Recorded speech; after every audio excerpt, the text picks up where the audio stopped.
ਕੰਜਰ ਜ਼ਾਤ ਮੁਹੰਮਦ ਉਸ ਦੀ ਜਿਸ ਦੀ ਗੈਰਤ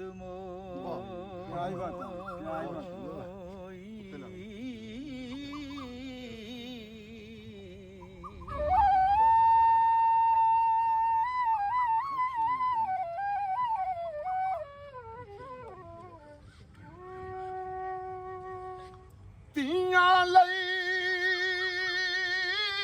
ਪਰਦੇਸ ਵੇ ਬਾਬਲ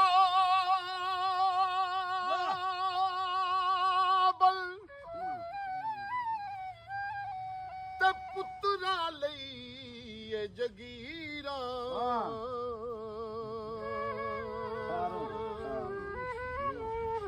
ਉਹ ਦੁੱਖ ਸੁੱਖ ਸਹਿਣਾ ਤੇ ਕੁਝ ਨਾ ਕਹਿਣਾ